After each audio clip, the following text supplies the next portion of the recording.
रसिक स्वयं में ठहरो, तुम परमानंद मनाओ, तुम परमानंद मनाओ। शुभ अवसर है तो यह है, शुभ अवसर है तो यह है, जो चाहो लाभ उठाओ, यह व्यर्थ न जाने पाए, निज को निर्दोष बनाओ। शुभ अवसर है तो ये है।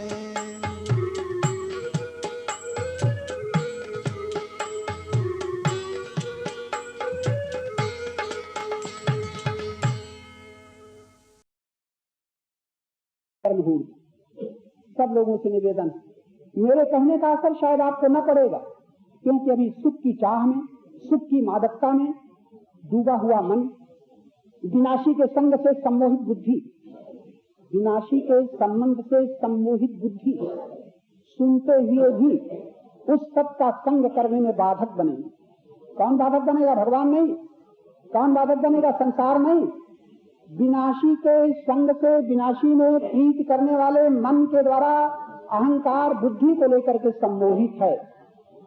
उस सम्मोहित होने के कारण मैं न समझा पाऊंगा, लेकिन वो दुख आपको समझाएगा। जिसको तुम नहीं चाहते वो आके रहेगा, जिसको तुम नहीं चाहते हो वो दुख आके रहेगा, और जिसको तुम चाहते हो सुख वो जाके रहेगा। है ताकत कि आप सुख को रोक लो? क्यों भैया? कह दो हम इतने माला जपते हैं, हमारे पास दुख नहीं आ सकता। बड़े हिम्मत वाले हैं जो ये भगवान का नाम लेते हुए कह दें कि मैं भगवान का नाम लेता हूं, मेरे सामने दुख नहीं आ सकता। मैं कहता हूं वास्तविक आस्तिक। लेकिन नाम जपने वाले दुखी होंगे कि नहीं? कीर्तन करने वाले दुखी होंगे कि नहीं? मंदिर में आने वाले, मंदिर बनाने वाले दुखी होंगे कि नहीं? कब तक? तब तक। शर्त है, दुखी होंगे ये निश्चित नहीं है, लेकिन तब तक दुखी होंगे। कब तक? जब तक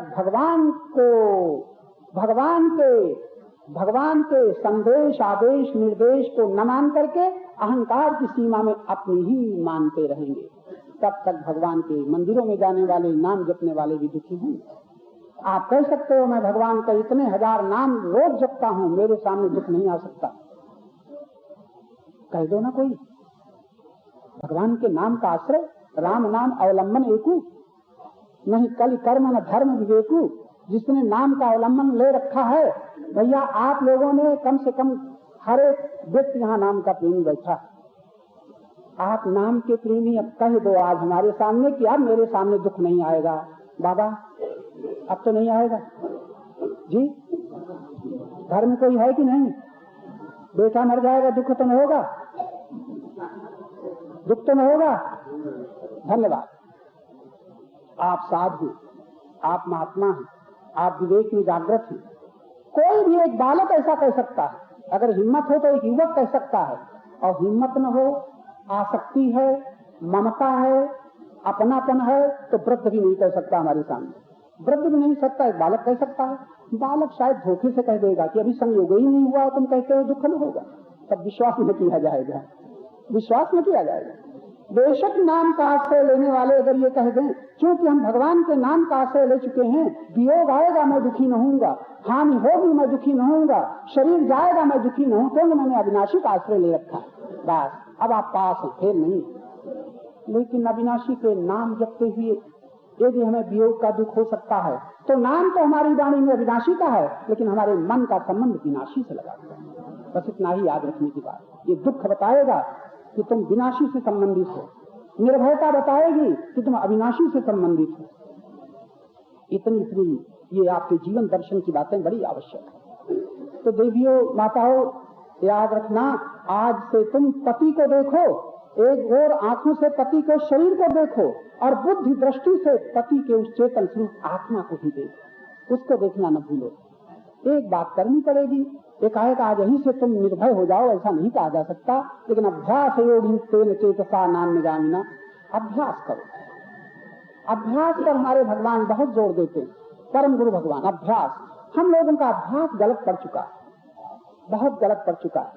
आज जल्दी में घंटों प्रवचन सुनो, कई दिन प्रवचन सुनो, मैं कई दिन आपके बात बोलूं, लेकिन यदि आपका अभ्यास से नहीं बदलता, यदि आपके विचार से नहीं बदलते, यदि आपका संग से नहीं बदलता, तो मैं कहूंगा आप पर कोई प्रभाव नहीं पड़ रहा है सुनने का और बोलने का। यदि आप प्रभाव को स्वीकार करना चाहते हो आज से ही, क्योंकि मैं इसलिए जोर देता हूं कि आप कहीं सोते हुए तो नहीं सुन रहे हैं। अगर जाग करके सुन रहे हैं तो शब्दों की चोट आपको लगनी चाहिए और शब्दों से जीवन में जागृति आनी चाहिए। मैं ही आपके बीच में हूँ, मैं भी आपके बीच में हूँ, आप ही की तरह।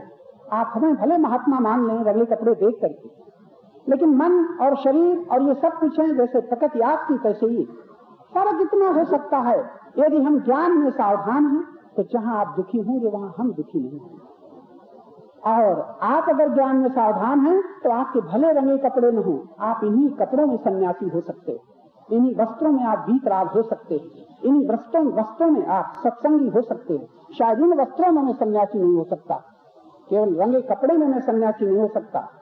आप मुझे प्रणाम कर सकते हो, आपका लाभ होगा, आपके भीतर नम्रता बढ़ेगी, लेकिन आपका प्रणाम हमें अहंकारी बनाता चला जाएगा, आपके धन का दान हमें लोभी बनाता चला जाएगा, आपकी सेवाएं हमें आलसी और विलासी बनाती चली जाएंगी। महाराज कोई न बचेगा, कोई माफ नहीं करेगा। हमारे रंगे कपड़ों को देख करके क्रोध डर जाए, मोह डर जाए, अभिमान डर जाए तो डरने वाला नहीं। लेकिन आप ज्ञान का सहारा ले ले तो शायद इन्हीं पोशाकों में आप सत्संगी हो सकते हैं, आप दुख रहित हो सकते हैं, आप बंधनों से छूट सकते हैं। कितनी सस्ती बात आप सुन रहे। देश बदलने की जरूरत नहीं, स्थान बदलने की जरूरत नहीं, बेशक अहंकार के परिवर्तन की जरूरत। अभी अहंकार का परिवर्तन कह रहा हूं, लेकिन आगे एक मंजिल और बहुत बड़ी है। अहंकार के परिवर्तन मात्र से काम न चलेगा, अहंकार को देखने की जरूरत है, अहंकार को देखने की। याद रखना, जब तक अशांति है तब तक अहंकार, जब तक दुख है तब तक अहंकार, जब तक भय है तब तक अहंकार। एक शब्द में अशांति ही और दुख कह दें तो शायद तीसरे शब्द की आवश्यकता नहीं। हमारा दुख, हमारा भय, हमारा दुख और हमारी अशांति अहंकार का परिचय दे रहे हैं। ये सारे दुख अहंकार की सीमा तक चलते हैं, सारे भय अहंकार की सीमा तक चलते हैं। अहंकार के पार हो जाने पर भय नहीं चलता, अहंकार के पार हो जाने पर अशांति नहीं रहती, अहंकार के पार हो जाने पर दुख नहीं रहते। बड़ी कड़ी परिभाषा है ये। आप ये डिग्री नहीं ले सकते अमुक बड़े भक्त हैं। वहां तो प्रश्न है, अहंकार के पार जो हुआ वो परमात्मा में है, अहंकार में है परमात्मा से विमुक्त। अहंकार ही एक परमात्मा से विमुक्ता है। इसलिए गीता में ये नहीं कहा कि जो माला जपता है वो मेरी भक्ति प्राप्त करता है, कीर्तन करता है मेरी भक्ति प्राप्त करता है, मंदिर में बैठता है मेरी भक्ति प्राप्त करता है। गीता में आप न पाएंगे इस तरह की बात, लेकिन गीता में जरूर कहा है अहंकार बलम दर्पम काम क्रोध परिग्रह। पहले अहंकार शब्द का प्रयोग किया है, फिर इसके बाद बल और दर्प और काम और क्रोध, इनसे छूट करके, छोड़ करके नहीं, छूट करके, विमुक्ति शब्द। छोड़ने से फिर अहंकार पैदा होगा, मैंने छोड़ा है, मैंने त्याग किया है, छूट करके विमुक्ति। और जहां छूटाता है निर्मम, अब ममता किससे करेगा? ममता के लिए कुछ अपना है ही नहीं। भगवान कितनी सुंदर बात है, निर्ममो निरहंकार। जो ममता रहित है ऐसा भक्त मुझे प्यारा है। हम लोग ममता सहित हैं कि ममता रहित हैं? भीतर झांक के देख लेना। जब तक हम ममता सहित हैं, भगवान के शब्दों में हम भगवान का प्रेम प्राप्त नहीं कर सकते, भगवान के प्रिय हम नहीं से। यो मत भक्ता समी प्रिया, ऐसा भक्त मुझे प्यारा है। भगवान कहते हैं कौन? जो ममता रहित है, जो अहंकार रहित। कैसे होंगे?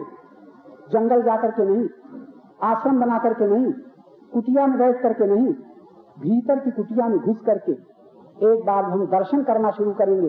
अहंकार है कहाँ, कितना वजन है, कौन सा रूप है, कौन सा रंग है, इस अहंकार की जब खोज करेंगे, किसमें खोज करेंगे? प्रकाश में। प्रकाश का अर्थ ज्ञान में। ज्ञान में खोज करने पर इस अहंकार का जब पता चलेगा, तब आप पाएंगे कि अहंकार को छोड़ने की भी जरूरत न पड़ेगी। अहंकार से आप उसमें को छूटा हुआ देखेंगे। विमुच्च निर्मलः शांतो, जो पहले छूट जाता है, अहंकार बल दर्प काम क्रोध, इनसे छूट जाता है, छोड़ देता है। जरा शब्द बदल न देना, छोड़ देता है वो अहंकार है, छूट जाता है वो अहंकार से छूट जाता है। इसके बाद क्या होता है? निर्मम। फिर ममता के लिए कोई स्थान नहीं रहता। निर्मम, निर्मम के बाद शांत होता है। शांति कहीं से आती नहीं, शांति कहीं से आती नहीं, अशांति चली जाती। जरा ये भी शब्द बदल न दें, शांति कहीं से ही नहीं आती, शांति आपको कहीं जा करके नहीं मिलती, शांति कहीं ठहर करके नहीं मिलती, अशांति हटती। कुछ देर के लिए अगर आपकी यहाँ अशांति हटी हुई है तो शांति आई नहीं। आप यहाँ जब तक सुन रहे हो अशांति हटी, और जरा सा पता चल जाए बक्स में 4000 रुपए रखे हैं, चाबी वहीं भूल आया है, अब जरा सुनो, अशांत हो जाओगी। हाय क्या होगा, चाबी किसने पाई होगी, क्या होगा, यही अशांत हो जाओगे। तो शांति कहीं गई नहीं, अशांति आ गई। शांति तो था और शांति समय है, अशांति चली गई है। क्यों अशांति चली गई है? आपको किसी की याद नहीं आ रही, न हानि की याद, न अपमान की याद, न संयोग वियोग की याद। जितनी देर आप याद से रहित हैं, संकल्प से रहित हैं, कल्पना से रहित हैं, किसी की याद नहीं, कोई संकल्प नहीं, कोई चाह नहीं, तीन ही शब्द रख लो, शांत हो कि अशांत, ये आपको शांत कहीं से मिली नहीं है ही। इस शांत को कौन ढक देगा? इस शांत को कोई भगा न देगा, ढक देगा कौन? कोई चाह ढक देगी, किसी की याद इसको ढक देगी। अगर 5 मिनट, इसीलिए भगवान के भजन करने की हमारे संत प्रेरणा देते हैं, भजन करो, संध्योपासना करो, थोड़ी देर मंदिर में आके बैठो। क्यों? अरे कुछ देर अशांति से हट जाओ, उसके उपाय हैं मंदिर की यात्रा, मंदिर में बैठना, तीर्थ में जाना। भूलो रोजगार, दुकान, व्यापार, सम्मान सब भूल जाओ थोड़ी देर के लिए। जहाँ तुम भूले शांति में आ गए, और जहाँ याद आ गई अशांति में चले गए। तो याद रखना, शांत कहीं जाने से न मिलेगी, वो तो है ही। अशांत क्यों आती है? द्वेष के कारण, कामना के कारण, चाह के कारण। तब भगवान कहते हैं निर्मम, निर्मम और शांत होता, विमुच्य निर्मम शांतो। फिर जहाँ शांत हुआ, जहाँ ममता रहित हुआ, फिर क्या होता है? ब्रह्म भूयाय, वो ब्रह्म तत्व से एकता का अनुभव करता है, अखंड परमात्मा तत्व से एकता। इतना सरल सत्संग, कहीं जाना पड़ा, कहीं न जाना पड़ा, जहाँ हो वहीं। इधर है देह, एक दिशा में है देह, दूसरी दिशा में है आत्मा, एक दिशा में है जड़, दूसरी दिशा में चेतन, बीच में बड़ी लंबी यात्रा है, जिसको तय करते करते इतने वर्ष बीत गए। जप करने वालों को, कीर्तन करने वालों को, मंदिर में यात्रा, तीर्थ जाने वालों को, और इतनी छोटी सी यात्रा, जड़ता से चेतना के बीच में जो यात्रा है अभी पूरी नहीं हो पाती। गहरा इशारा है, इसकी व्याख्या प्रभु अगर चाहेंगे तो कल होगी, लेकिन संकेत थोड़े थोड़े मैं कर रहा हूँ। विशेषकर आप लोगों से भी बात चल रही है, विनाशी पति अविनाशी पति, झूठा पति सच्चा पति। झूठे में सत्य को देखो, छोड़ो कुछ नहीं, भागो कहीं नहीं। आंखों से देखते हो, उसी को बुद्धि दृष्टि से देखो। अर्जुन भी आंखों से भगवान कृष्ण को देख रहे हैं, लेकिन बुद्धि दृष्टि से अभी देखने की क्षमता उनको सुलभ नहीं हुई। भगवान सावधान करते हैं, यदा ते मोह कलिलम बुद्धिरेति तरिष्यसि। अर्जुन, मेरे दर्शन करने वाले, मेरी चर्चा सुनने वाले, अपने तमाम प्रश्नों को रखने वाले अर्जुन, जब तक तुम्हारी बुद्धि मोह रूपी दलदल को पार न कर जाएगी, यही शर्त हमारी तुम्हारे लिए। जो कुछ भी सुनते हो, जो कुछ भी गीता के पाठ करते हो, जो कुछ भी रामायण के पाठ करते हो, सब ठीक, लेकिन प्रश्न है मोह रूपी दलदल से बुद्धि छूटी? सवाल तो ये। तुम कहते हो आंख बंद करके ध्यान करते हैं भगवान के दर्शन हो जाएं, हम कहते हैं भगवान के दर्शन हो जाएं तब भी तुम्हारे दुख न मिटेंगे। भगवान के दर्शन न हो और तुम्हें अपना पता चल जाए, अपने भ्रम का पता चल जाए, अपने मोह का पता चल जाए, दुख देने वाले लोभ का पता चल जाए, अशांत बनाने वाले अहंकार का पता चल जाए, और भगवान के दर्शन न हो इसका पता चल जाए, तो समझो बस भगवान ही महान कृपा तुम्हारे ऊपर कर रहे हैं। अगर ये कृपा कहीं हो जाए, तुम्हें अपना पता चल जाए, जैसे हो वैसे, क्रोधी हो, लोभी हो, मोही हो। आज हमारी क्या स्थिति है? जैसे हैं हम वैसे तो छिपाते हैं, और जैसे नहीं है वैसे हम अपने को दिखाते हैं। ये बहुरूपियापना आपका हमारा सबका चल रहा है कि नहीं? और यहाँ शर्त रखी है रामायण में, कितनी छोटी छोटी शर्तें हैं। सरल स्वभाव, मन बच कर्म छाण चतुराई। शर्त पूरी की अभी तक, मन बच कर्म छाण चतुराई, भजते ही कृपा करें रघुराई। ऐसा भजन जो करता है, ऐसा जप जो करता है, ऐसा कीर्तन जो करता है, ऐसा जो सेवा करता है, कैसा? मन से, वाणी से, कर्म से, चतुरता कपट को छोड़ करके। आज तो हम मंदिर में भी हाथ तो जोड़े, प्रार्थना कर रहे हैं, तुम्हें माता से पिता तुम्हें, तुम ही माता हो, तुम ही पिता हो, तुम ही सखा हो, तुम ही बंधु हो। प्रार्थना तो कर रहे हो, तुम्हें सर्वम मम देव देव, और जहाँ मंदिर से बाहर निकले अभी तुम ही सब कुछ हो और फिर हम ही सब कुछ हो गए। बोलो ये कपट है कि नहीं, छल है कि नहीं, चतुरता है कि नहीं? अरे हम प्रार्थना करते हुए भी अपनी चतुरता को नहीं पकड़ पा रहे हैं, नहीं देख पा रहे हैं। तब भगवान कहते हैं बुद्धि होगा धनंजय। आप सभी लोग बुद्धि योगी होकर के सत्संग में आने के बाद अगर आंखों के ही द्वारा आपने दर्शन किए, कानों के द्वारा ही आपने सुना और मन के द्वारा आपको कथा बड़ी अच्छी लग गई, मन के द्वारा आपको कथा अच्छी लगती कि नहीं? हमारे राम किंकर जी जैसे उद्धत महारथी कथा के मर्मज्ञ, तो आपको कथा अच्छी लगती है कि नहीं? ये रामायण आपने घर में पढ़ी है कि नहीं? रामायण में राम है कि नहीं, रावण है कि नहीं, शब्द है कि नहीं, अर्थ है कि नहीं? कथा क्यों अच्छी लगी? इतनी सुंदर व्याख्या आपके सामने की गई, बड़े सुंदर इशारे। आपको याद रहता है? कथित याद आएगा कि नहीं? लेकिन कथित जो चर्चा कर रहा है, ये कथित की चर्चा है कि भगवान के ज्ञान की? क्या ये कथित जो बोल रहा है कथित की बात है कि भगवान के ज्ञान में आप देख रहे हैं? मैं सावधान करता हूँ, आप व्यक्ति में अटक जाते हैं, व्यक्ति के सत्य तक नहीं पहुंच पाते हैं। सारा संसार भगवान कहते हैं इच्छा देश समुत्थे में द्वंद मोहे न, ये सारा जगत द्वंद से मोहित हो रहा। आपको सावधान करता हूँ, जिस समय आप भगवान की कथा सुनते हैं और कथा में किसकी ओर इशारा किया जा रहा है? कथा के राम की ओर ना। उस दिन से आपको राम को देखना चाहिए कि बार बार उसी में लौट करके हम कथा सुनाने वालों की ओर देखना चाहिए। लेकिन कथा सुनाने वालों के आप थोड़े मोही बन जाते हो, थोड़े, वो भी पूरे नहीं। पूरे हो गए अपने पुत्र के माता पिता के मोही, थोड़ा हमें मान दे दोगे, थोड़ा हमें धन दे दोगे। और भगवान के प्रेम कथा सुनने वालों को होता है, यदि होता है तो तुम्हारा राम तुमसे दूर है, तुम्हारा राम कोई रिश्वत लेता है, कोई भेंट देनी पड़ेगी। कथा सुनने वाले भी चूक जाते हैं, अटक जाते हैं। जो अटक जाता है मूढ़, विमूढ़ा नाम कश्यंति ज्ञान चक्षुषा।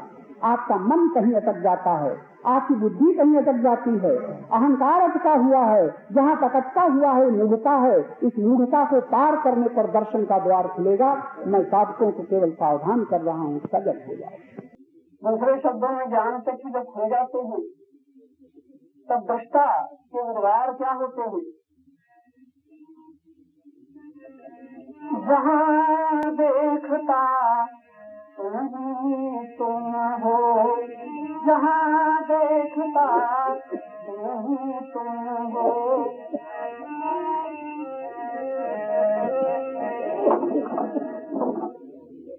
जगती को कण कण में व्यापक, जगती के कण कण में व्यापक, एक तुम्हारी छवि की छाया।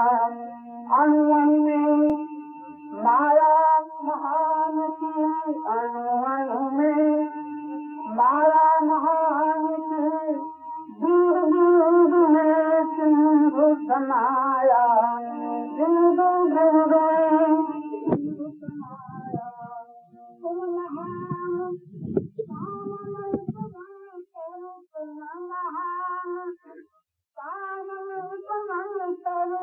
कोमल चलय कुसुम कुलित, कोमल चलय कलित कुसुम हो।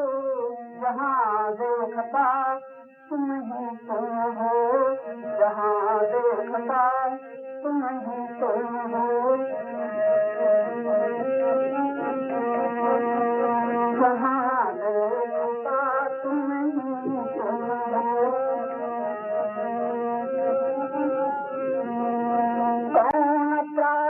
उठ कर प्राचीन, परमात्मा की गीता के सिद्धांतानुसार भगवान की विभूति जब दृष्टि खुली होती है तो सर्वत्र उसी की विभूति का दर्शन होता है। कौन प्रात उठ कर प्राचीन, है बिखेरता स्वर्णिम लालू, है बिखेरता स्वर्णिम लालू। कौन सजाता रात गगन में, कौन सजाता रात गगन में, नक्षत्रों की नित्य दिवाली। नक्षत्रों की नित्य दिवाली, संध्या के कपोल में कर से, संध्या के कपोल में कर से तुम लगाते नव कुमकुम हो, जहाँ देखता तुम ही तुम हो, जहाँ देखता तुम ही तुम हो, जहाँ देखता तुम ही तुम हो। जड़ चेतन स्थावर जंगम, खगमृग कीट पतंग भुजंगम, खगमृग कीट पतंग भुजंगम, सब में सत्ता एक सत्य की, सब में सत्ता एक सत्य की, एक चेतना। जितनी वेदनाएं अनुकूल और प्रतिकूल हमें प्रतीत होती हैं, उनके पीछे वही एकमात्र सत्ता है जिसके द्वारा हम सुख का अनुभव करते हैं, दुख का अनुभव करते हैं। हमारे अनुभवी महापुरुष तो बताते हैं, हम ही दुखमय हो जाते हैं, हम ही सुखमय हो जाते हैं, हम ही संबंधमय हो जाते हैं, हम ही शब्दमय हो जाते हैं। यानी शुभ अशुभ कुछ भी परमात्मा से अलग नहीं है, उसी की सत्ता से सब कुछ प्रकाशित हो रहा है। भाव अभाव, शुभाशुभ, सुख दुख, ये सब केवल शब्द जाल हैं, ये सब केवल शब्द जाल हैं। एक अभेद अभेद वृक्ष के, एक अभेद अभेद वृक्ष के, रंग बिरंगे बिकट डाल हैं। और तुम मन वांछा के, और तुम सबकी मन वांछा के पूरक हो, कलक तुम हो, जहाँ देखता तुम ही तुम हो, जहाँ देखता तुम ही तुम हो, जहाँ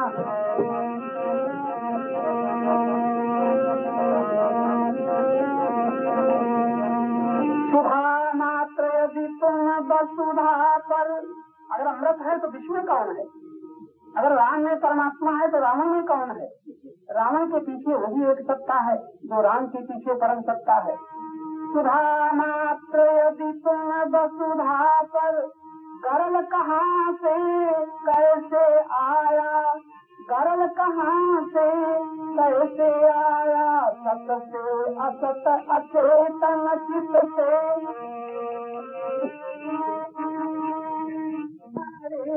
तुम प्रगट हो तुम ही गुण हो, तुम प्रगट हो तुम ही गुण हो, देखता तुम ही तुम हो, जहाँ देखता तुम ही तुम हो, तुम ही तुम हो, तुम ही तुम हो। एक साधना के सोपानों में चलते चलते ऐसा भी एक दर्शन होता है, जब किया राम में सब जग जानी, करब प्रणाम जो जो पानी। यही है दृष्टि की पारदर्शिता। हमारी दृष्टि जब अटक जाती है तन में, हमारी दृष्टि जब अटक गई है धन में, हमारी दृष्टि जब अटक गई है माने हुए परिवार के संबंधों में, हमारी दृष्टि अटक गई है जब माने हुए सुख दुख में, तब हम जो सब कुछ के पीछे, सब कुछ के मध्य में, सब कुछ के अंत में जो परम सत्य विद्यमान है उसका दर्शन नहीं कर पाते। साधना का मतलब क्या है?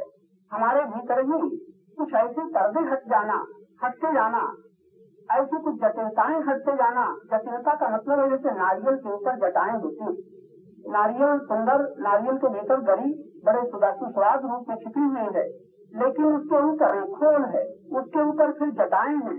कैसे हमारा जो आनंदमय चेतना है, आनंदमय चेतन तत्व अभी भी हमारे सबके हृदयस्थ विद्यमान है, उसका अनुभव हम इसीलिए नहीं कर पाते कि हम एक बड़ी जटिल हो रहे हैं, हमारा अहंकार जटिल हो रहा है। जटिल का मतलब जटाएं पड़ गई हैं, उनको जब उखाड़ा जाए, उनको उधेड़ा जाए, उनके भीतर झांका जाए, झांकते झांकते ऊपर के खोल में स्थूल से सूक्ष्म में पहुंचा जाए, सूक्ष्म से कारण में पहुंचा जाए, तब महाकारण जो सबका एकमात्र परमात्मा है उसका अनुभव हो पाता है।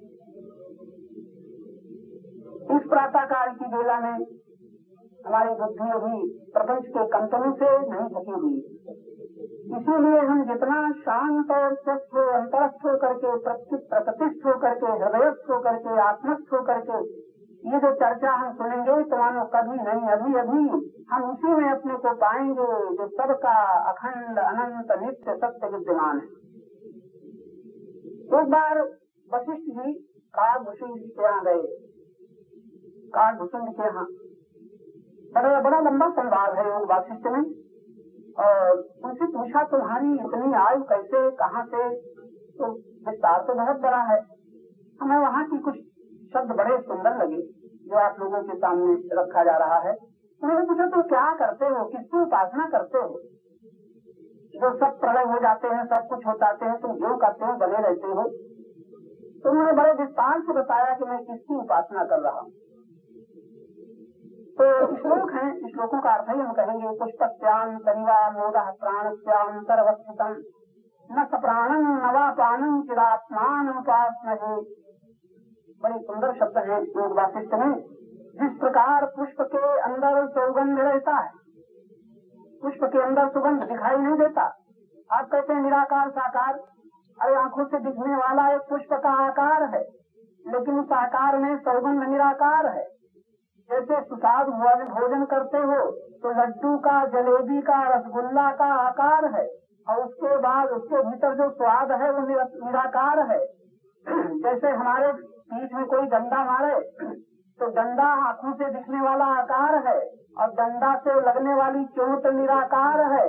तो जहाँ आकार है वही साकार है, जहाँ साकार है वही निराकार है, किंचित मात्र भी कभी दूरी नहीं। तो हमारे काकभूषुंड जी महाराज वशिष्ठ जी को उत्तर देते हैं कि जिस प्रकार पुष्प के अंदर सौगंध रहता है, उसी प्रकार प्राण के अंदर रहने वाली चिदात्मा की, इन शब्दों पर विद्वान लोग मनन करेंगे। उसी प्रकार प्राण के अंदर रहने वाली जो चैतन्य स्वरूप आत्मा है, जो कि न सजीव यानी स्वरूप से न निर्जीव है। विचित्र बात, जो न सजीव और स्वरूप से न निर्जीव यानी निर्जीव स्वरूप है, हम लोग उसी की उपासना करते हैं, उसी की उपासना करते हैं। और आगे बताया जिस प्रकार जल के भीतर माधुर्य रहता है, उसी प्रकार अपान के भीतर रहने वाले चैतन्य स्वरूप की हम उपासना करते हैं। ये उपासना कभी कभी लोग प्रश्न करते हैं, जब राम न थे तब किसको भजा जाता था, जब कृष्ण भगवान ने अवतार न लिया था तब किसको भजा जाता था? तो राम रूप में, कृष्ण रूप में जिन्हें हम देखते हैं वो केवल मात्र सच्चिदानंद स्वरूप आत्मा है, और वो सच्चिदानंद स्वरूप आत्मा अखंड है, अनंत है। वही सच्चिदानंद स्वरूप परमात्मा भक्तों की प्रेम के बस पर अवतार धारण करता है। इसलिए आप लोग याद रखें, भगवान को कोई भक्त प्यारा नहीं होता, भगवान को भक्ति प्यारी होती। भक्त और भक्ति यानी भक्त, अगर जिसे भक्त कहते हैं वो क्या है? सारा प्रेम जब परमात्मा के प्रति परमात्माकार बन जाता है, यानी भगवदाकार बन जाता है। सारा प्रेम, जो भी प्रेम पुत्राकार बना है, पत्नी के आकार में बना है, पति के आकार में बना है, धनाकार बना है, नोटों के आकार में बना है, सुख दुखाकार बना है, वही प्रेम जब परमात्मा यानी भगवदाकार बन जाता है तब वो प्रेम परमात्मा को प्यारा है। राम ने केवल प्रेम प्यारा जान ले जो जान हारा। तो हमारे तुम्हारे साथ जो प्रेम है, जब वो भगवान के प्रति भगवदाकार बन जाएगा, ये परमात्मा को प्रिय होगा। तो जिस प्रकार जल के भीतर मधुरता रहती है, उसी प्रकार ये जो प्राण, ऊपर सुना प्राण के भीतर रहने वाले चिदात्मा और अपान के भीतर रहने वाले चिदात्मा की हम उपासना करते हैं। ये उपासना यानी निरंतर उसके निकट रहते हैं। आज की चर्चा में साधक लोग अपने साधना के विषय में बहुत सावधान रहें। ये जो आज की साधना बताई जा रही है, शायद हमने हमारे द्वारा ये कभी आपने नहीं सुनी। तो भगवान की कृपा है जो हम लोग ये सुन रहे हैं और मनन कर रहे हैं, समझ रहे हैं। आगे और आगे कहते हैं काकभूषुंड जी की जो प्राण विलय और अपान विनाश का समूह, यानी जब प्राण का अंत होता है, ये देखिए जो हमारे तुम्हारे भीतर से वहां से जाती है बाहर, तो 16 अंगुल में, कहीं 12 अंगुल में वो विलय हो जाती है, और बाहर जब भीतर जाती है तो नाभि तक जाती है, वहां विलय हो जाती है। तो इधर है आदि, अनादि, अवधय, अनंत। अनादि उसे कहते हैं जिससे शुरुआत होती है, और अनंत उसे कहते हैं जिसकी शुरुआत हुई थी वो उसमें लीन हो जाता है। तो जहाँ जो लीन का स्थान है वो अनंत है, और जो उत्पत्ति का स्थान है वो अनादि है। तो इसीलिए परमात्मा को अनादि और अनंत कहा गया है, और बीच में अखंड कहा गया है। उसका कोई खंड नहीं है, सर्व समान रूप से व्यापक अखंड चित्त चैतन्य सत्ता जो है वही सत्ता अभी अभी हमारे तुम्हारे साथ है। उसी सत्ता में हम बोल रहे हैं, सुन रहे हैं, चल रहे हैं, दुखी हो रहे हैं, सुखी हो रहे हैं। लेकिन आश्चर्य ये है कि हम दुख के पात्र को, सुख के पात्र को, दर्शन देखने के पात्र को तो देखते हैं, लेकिन उस सत्ता का अनुभव नहीं करते। हमारे साधक लोग सावधान हो जाएं, इसमें अस्तित्व शब्द का उपयोग किया गया। अस्ति का मतलब मैं हूँ। ये जो हूँ शब्द है, ये हूँ शब्द बड़ा मार्मिक है। और आपने सुना होगा कि हमारे तंत्र शास्त्र में जो बीज मंत्र है, क्लीं श्रीं ह्रीं, ऐसे जो श्रीं ह्रीं क्लीं ऐं ह्रीं, ये जितने शब्द बीज मंत्र हैं, तो हूँ फट स्वाहा, अब ऐसे से जो मंत्र हैं, इन मंत्रों का उच्चारण हमारे भीतरी केंद्रों से जब होता है, तो जो शब्द जो बीज मंत्र नाभि से उच्चारित होता है, उससे नाभि चक्र जागृत होता है, नाभि चक्र की शक्ति जागृत होती है। जो हूँ जितना हूँ, इसलिए अल्लाहू अल्लाहू अल्लाहू आगे चल करके ये अल्लाह तो छूट जाता है, हूँ रह जाता है। इसी प्रकार वहाँ पर जो दक्षिण देश में लामा लोग जो होते हैं, लामा लोगों का एक मंत्र है, ओम मणि पद्मे हूँ, मणि पद्मे हूँ, मणि पद्मे हूँ। तो ओम पीछे रह जाता है, मणि पद्म का मतलब है नाभि चक्र, उसके बाद हूँ की ठोकर लगते लगते कुंडली शक्ति जागृत होती है। तो वो लोग इसी साधना से अपनी अंतर परमात्मा की शक्ति को जगा देते हैं। मणि पद्मे हूँ, ये हूँ तो निकलता है, हकार निकलती है नाभि से, और उसका अंत होता है नकार में, हूँ ओम। ये ओम बहुत हल्का मंत्र है, बहुत शुद्ध अंतःकरण वाले के, सरल अंतःकरण वालों के लिए, जिनसे पापों के द्वारा अंतःकरण कठोर नहीं हो गया है, उनके लिए ओम शब्द काम कर जाता है। जैसे हमारे शास्त्रों में कहीं कहीं निषेध है कि ओम शब्द का उच्चारण हर एक को नहीं करना चाहिए। ओम के उच्चारण सबसे नहीं बनेगा। उच्चारण का मतलब ऊपर की ओर जहाँ जो हमें चढ़ा ले जाए उसको उच्चारण कहते हैं। तो ओम का उच्चारण बहुत हल्की प्रकृति वालों के लिए है, जो जटिल नहीं है, कठोर नहीं है, जिनके पाप ज्यादा नहीं गिरे हैं, उनके लिए ओम शब्द काम करता है। ऐसे हमारे देश में पहले ब्राह्मण हुआ करते थे, ब्राह्मण सदाचारी, सुशील, शांत, स्वस्थ हुआ करते थे, इसलिए उनका काम ओम से चल जाता था। लेकिन आज ओम से काम नहीं चल रहा है। आज तो नाभि चक्र की जो शक्ति है, जब तक वो न जगेगी तब तक ऊपर हृदय चक्र नहीं जगेगा, कंठ चक्र, विशुद्ध चक्र नहीं जगेगा, आज्ञा चक्र नहीं जगेगा। ये जगने के मतलब है शक्ति का जागरण। तो जिस चक्र में हम ज्यादा जोर देते हैं उस चक्र जलता है। तो ये क्रिया है, वो क्रिया हमने कभी कराई नहीं यहाँ पर, क्योंकि हर एक आदमी उसमें सफल नहीं हो पाता।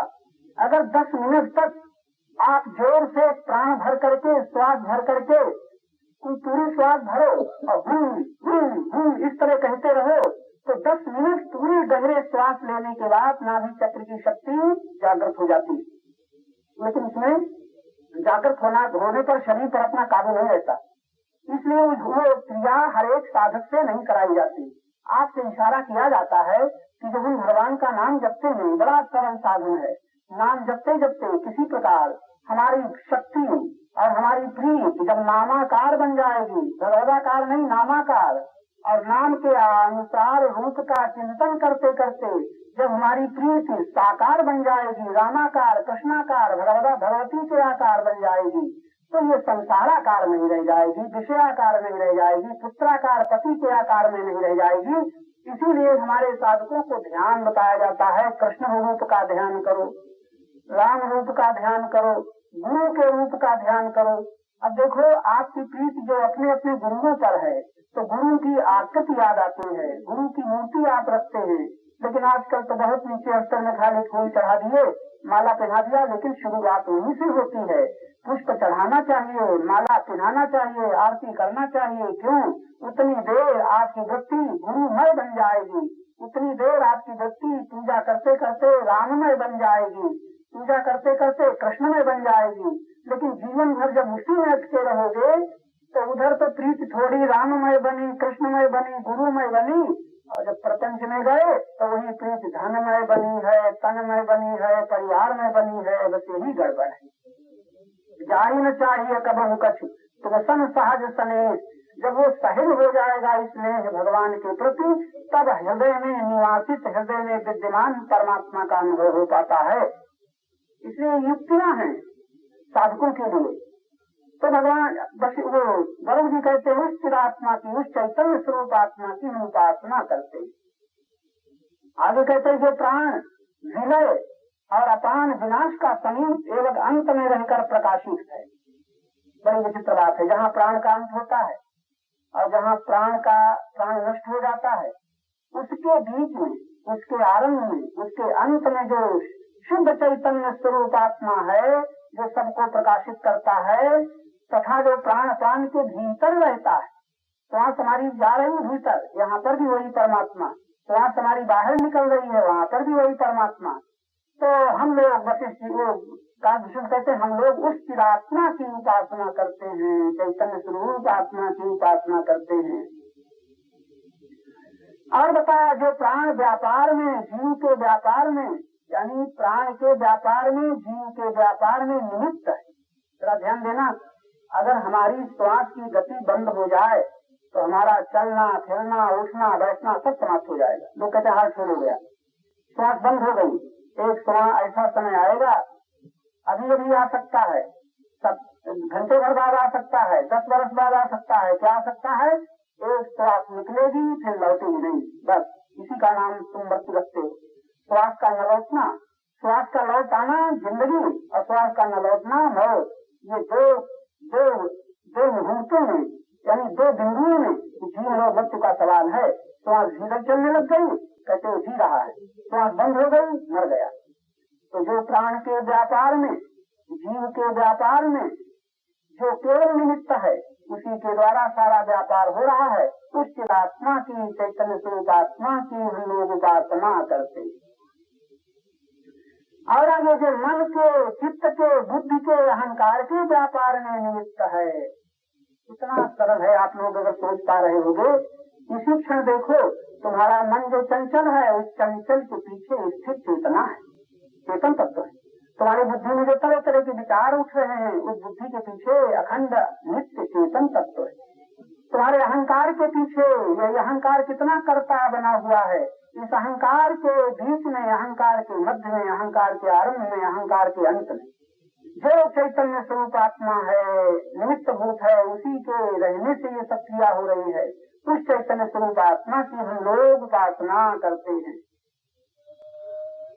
और इशारा किया है जिसमें समस्त पदार्थ विद्यमान है। ये सारी सृष्टि, जो कुछ भी वृक्ष, चींटी, हाथी, जो कुछ भी हो रहा है, जिसमें समस्त पदार्थ विद्यमान है, जिसमें सब कुछ, जिससे सब कुछ उत्पन्न हुआ है, यानी जिससे ये सब उत्पन्न हुआ है, और जिसमें ये सब है, जो सर्वात्मक है, सर्वमय है, चारों ओर जो स्थित है, ऐसे सर्वमय, यानी सूर्य चंद्रादिकों को जो प्रकाश देने वाला है, सूर्य और चंद्रमा जिसकी सत्ता से प्रकाशित हो रहे हैं, जो सब में पवित्र पूर्ण रूप है, जो समस्त कल्पना कलंकों से मुक्त है, जहाँ प्राण अपान दोनों उत्पन्न नहीं होते, जो प्राणापान की शक्ति है, जो प्राणोपासना से प्राप्त करने योग्य है, उस तत्व की हम उपासना करते, उस चेतन तत्व की हम उपासना करते।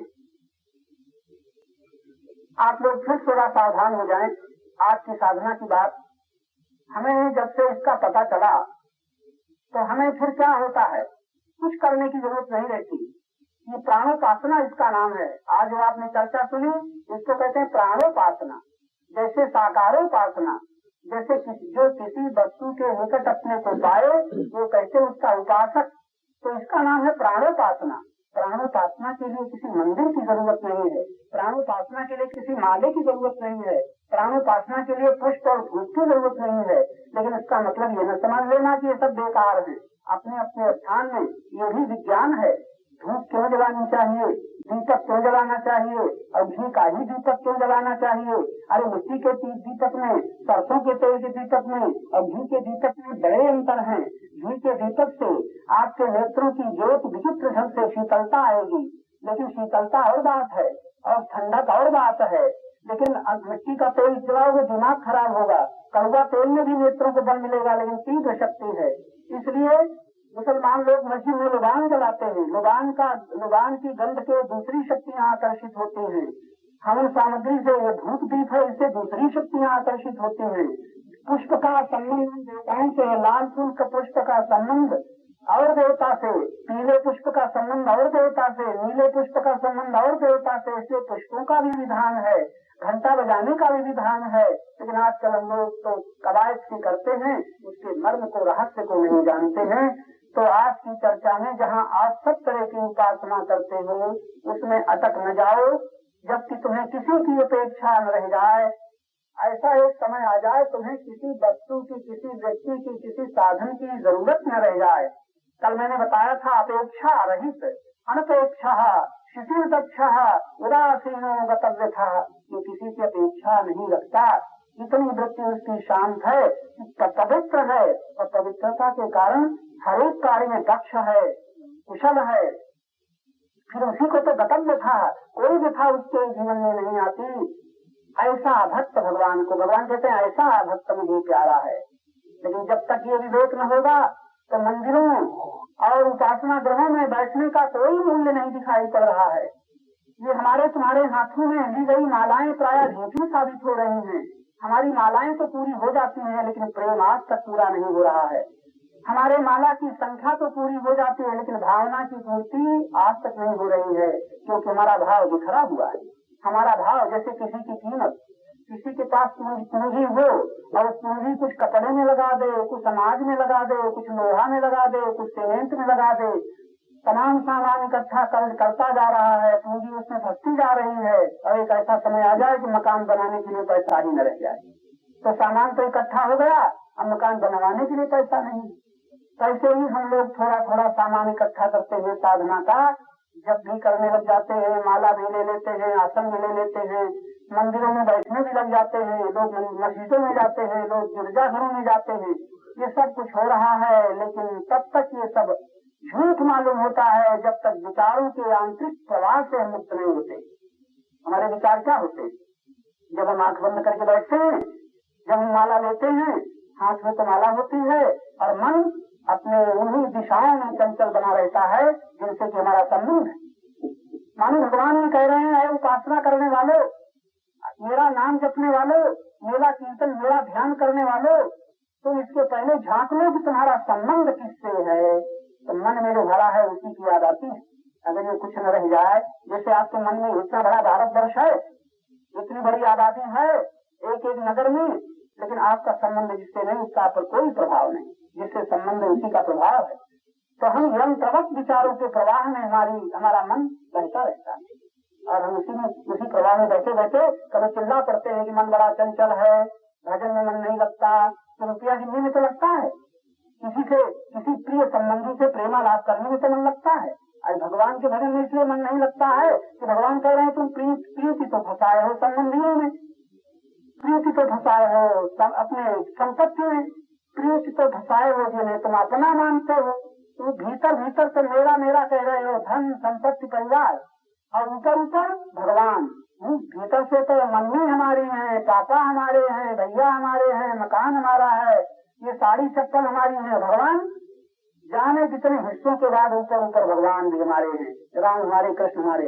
लेकिन वो हमारे जो हैं, तो ये जो हमारे हैं इनके लिए मन भी समर्पित है, तन भी समर्पित है, विचार उन्हीं पे उठ रहे हैं। मूर्ति नहीं रखनी पड़ती, न पुत्र की मूर्ति, न पिता की मूर्ति, न पत्नी की मूर्ति, और बुलाए नहीं भूलते, और भगवान की मूर्ति भी रखते हैं, स्तोत्र भी पढ़ते हैं, माला भी जपते हैं, तब भी भगवान से प्रेम नहीं लौट पाता।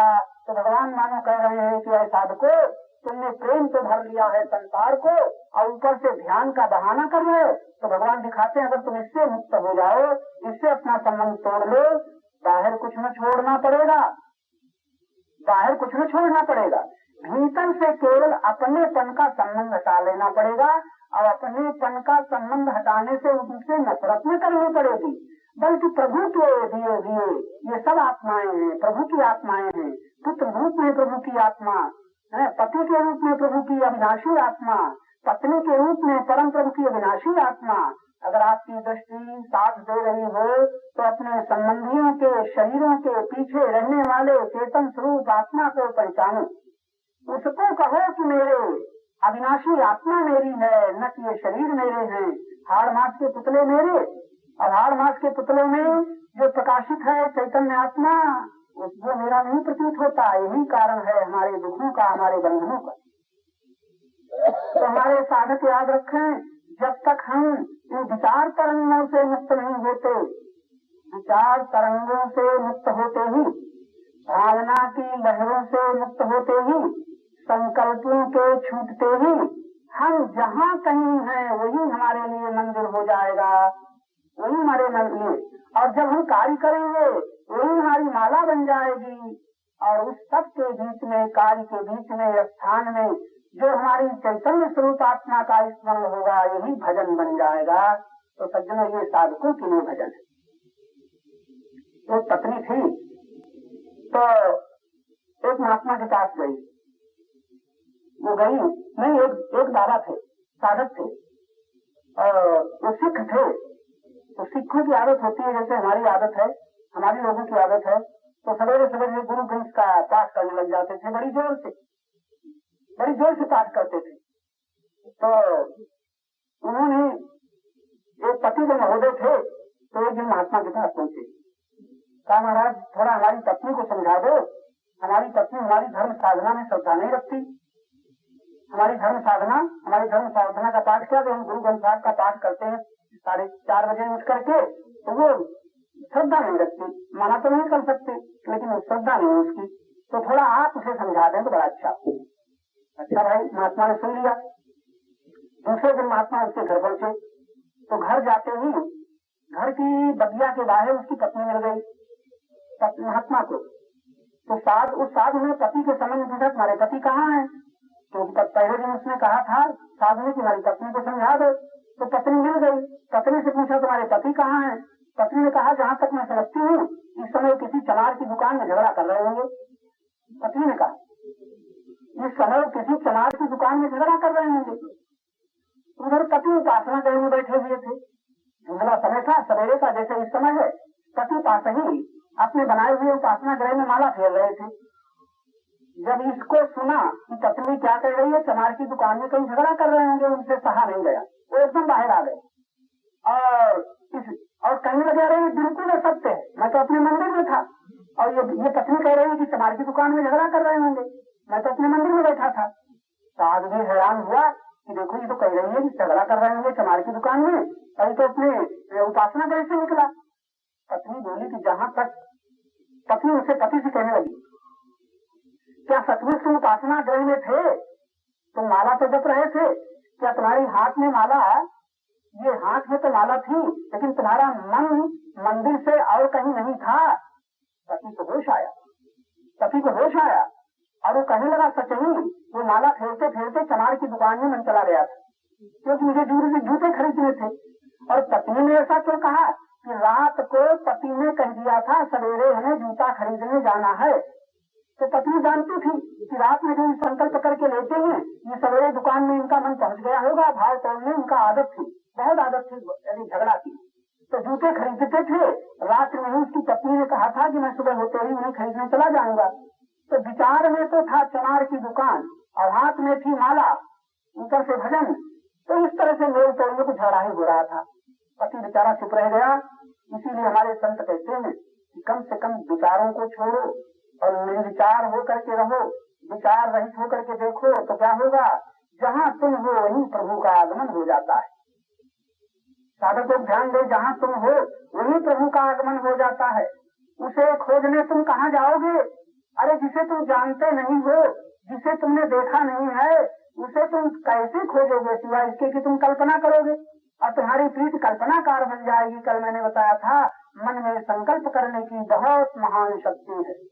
मन में कल्पना करने की बहुत महान शक्ति है, मन में आविष्कार करने की बहुत महान शक्ति है। आज के युग में आविष्कारों का चमत्कार आपको दिखा रहा है, सब मन का चमत्कार है। तो उस परमात्मा को हम खोज से नहीं बल्कि स्वयं के भीतर, अपने आप के भीतर शांत होकर के, मौन होकर के, चुप होकर के, दृष्टा बन करके जब देखेंगे तब अनुभव होगा कि एक खंड परमात्मा सत्ता सर्वत्र सबका प्रकाशक बन रही। तो आपने ये जो सुना, कहने का तात्पर्य कि हम उपासना किसकी करें, तो मैं आपको एक सम्मति देता हूँ। मैं भी प्राय इसी उपासना को पकड़े हुए हूँ। क्या? चलते फिरते श्वास के भीतर जाने पर ख्याल रखो और श्वास के निकलने पर को ध्यान से देखो।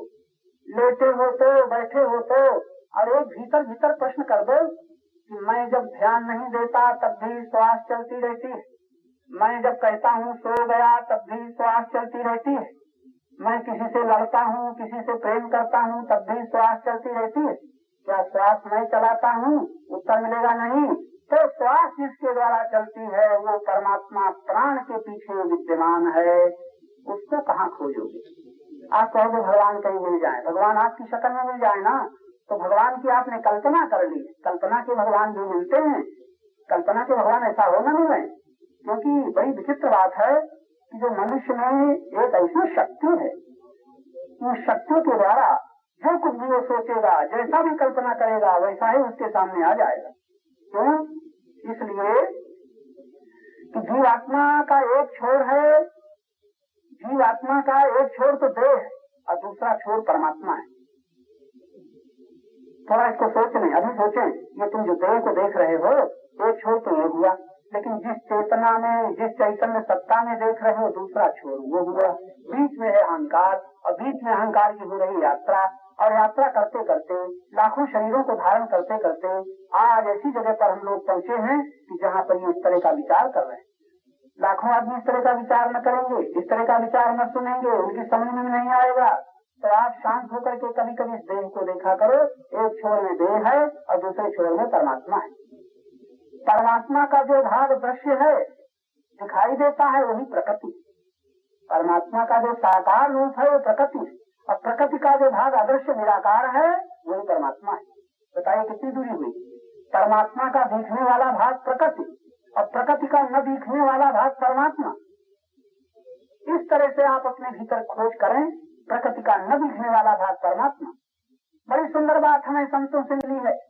प्रकृति लीन होते होते परमात्मा हो जाती है, परमात्मा प्रगट होते होते ही प्रकृति बन जाता है। तभी गीता में कहा है कि किस प्रकार मैं सब में हूँ, सब मुझ में है, और सब में होते हुए भी मैं सब में नहीं हूँ। बड़ी विलक्षण बातें गीता में। तो प्रकृति का यानी प्रकृति लीन होते होते परमात्मा रह जाती है, परमात्मा प्रकट होते होते प्रकृति बन जाता है।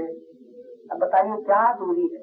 जितना आप शांत होते जाएंगे, अभी अस्तित्व का अनुभव करो, अभी परमात्मा का अनुभव करो, अभी आत्मा का अनुभव करो, अभी देह को देखो, अभी मन को देखो, मन की चंचलता को देखो, रोको नहीं।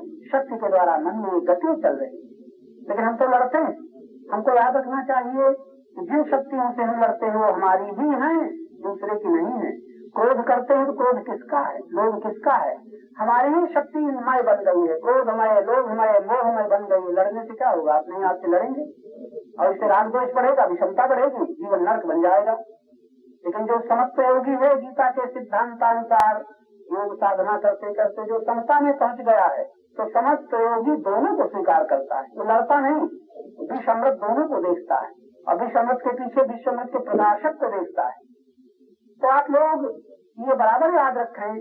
मैंने प्राणोपासना की जो बात कही, जब एक तो सबसे कठिन है याद रखना, सुन रहे हैं, लेकिन प्राण ये बाहर जा रहा है, इसी को हमारे सन्यासियों में सोहम की उपासना बताई जाती है। सोहम सोहम सोहम सोहम, वही हकार यहाँ पर भी है। सो श्वास, श्वास बाहर जाए हम, श्वास भीतर आए सो हम। तो ये हम जो निकल रहा है, इससे ठोकर लगती है। शक्ति के बार बार केंद्रित करने से इसमें शक्ति ऊपर की ओर चढ़ती, ऊपर की ओर चढ़ती, इसमें हमें समता आ जाएगी। तो प्राणापान समोक्ता, गीता में भी आए, प्राणापान को कम करो और नासा पर अपनी दृष्टि रखो, दृष्टि के आगे जगत न रहने दो। कैसी सुंदर साधना भगवान बताते हैं, उसी का यहाँ संकेत है। प्राणों को देखते रहो, बाहर जा रहे हैं इतने अंगुल तक, भीतर जा रहे हैं, इसको देखते देखते काम में लगना है, लग जाओ। लेकिन साधना का सबसे सरल अर्थ है निष्क्रिय होना, क्रिया को छोड़ देना। तब ऐसे साधक को ऐसी कोई बाधा नहीं जो साधना न बन जाए, साधन न बन जाए।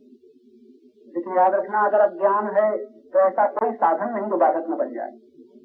विवेकी के लिए, प्रेम से भरे हुए हृदय के लिए और प्रेम से भरे हुए हृदय के द्वारा दोषों के त्यागी के लिए ऐसी कोई बाधा नहीं जो साधना न बने। मान लो कोई दुख देने वाला आ गया, विवेकी के वो भी साधन बन जाएगा गुरु के विकास का। जो कुछ भी आएगा, प्रतिकूल आएगा, वहाँ भी मान लो संयोग है, सेवा कर लो। संयोग वियोग आ जाए, वियोग आते ही संबंध तोड़ लो, असंग हो जाओ। धन मिलाए दान कर दो, धन न मिलाए तपस्या करने लग जाओ। भोजन मिलाए खा लो, भोजन न मिलाए सब लोग व्रत कर रहे हैं। कपड़ा मिलाए पहन लो, कपड़ा न मिलाए तो गरम त्यागी बन रहे। इस प्रकार सबको स्वीकार करो, समस्त योगी दोनों को स्वीकार करता है। इस तरह की धारणा बना करके हमारे संत और शास्त्र कहते हैं आनंद में जियो। लेकिन सबसे कठिन है आगे की चिंता और बीते हुए की याद। तो कहते हैं अतीत और भविष्य हमारे वर्तमान को नष्ट न कर सके। हम शायद यही कह करके समाप्त करें कि जो आगे की चिंता है और भविष्य का जो मनन है, यही हमारे वर्तमान को नष्ट कर रहा है। बहुत कठिन है इस पर सजग रहना। जब कभी आप काम से फुर्सत पा जाएं, जब कभी समझे सब समस्याएं सुलझ गई, मैंने प्रोग्राम बना लिया, अब प्रोग्राम के अनुसार कल काम करना है, अगर आपकी बुद्धि में स्थिर हो गया है, बस वहीं पर आप शांत हो जाओ, सजग रहो। क्या कहीं फिर याद न आ जाए आगे की, कहीं फिर याद न आ जाए बीते हुए की। तो अतीत और भविष्य हमारे वर्तमान को नष्ट कर रहा है, ये नष्ट न कर सके, इसलिए साधक को सजग रहना चाहिए। सकल प्रकार विकार विहाई, मन बच कर्म करे उससे उगाई। आपका अधिकार अगर कहीं से शुरू होता है, प्रणाम की प्रथा है, गुरु के चरणों में मस्तक रखना। उधर चरण है, इधर मस्तक है। कितना सुंदर रूपक है। ये रूपक बता रहा है, शिष्य ये साबित कर रहा है कि आपके चरणों पर मेरा अधिकार है। अधिकार है, ऊपर नहीं, अभी ऊपर हमारी गुंजाइश नहीं, आपके चरणों पर मेरा अधिकार है। लेकिन अधिकार प्राप्त करने के स्थान में पहुंच करके ये भी निश्चित है कि वो साबित कर रहा है कि मेरे मस्तिष्क पर, मेरे मस्तिष्क पर आपका अधिकार है। क्या आपने सोचा कभी चरणों पर अधिकार तो जमाना चाहते हैं? इतने लालची हैं कि यहाँ से महात्मा उठते हैं, पैर छूने दौड़ते हैं। भाई काहे छूने दौड़ते हो पैर? क्या मिलेगा अभी? तो लालच से कुछ मिल जाएगा, पैर छूने से कुछ मिल जाएगा। ये लालच कह रहा है कि और कुछ? जरा ईमानदारी से बताना। लालच कह रहा है कुछ मिल जाएगा। दूर से प्रणाम करने में न मिलेगा, जो चरण छूने में मिलेगा। और चरण छूने में भी और कहीं रज मिल जाए तो क्या कहना है? ये लालच है जो आपको प्रेरित करता है। गुरु के चरण धो के पी ले, बड़े सस्ते सस्ते सौदे हैं, चरण धो के पी ले। इसका मतलब ही नहीं कि आप ऐसा न करें, लेकिन अपने लालच को पहचान। इसके पीछे लालच है।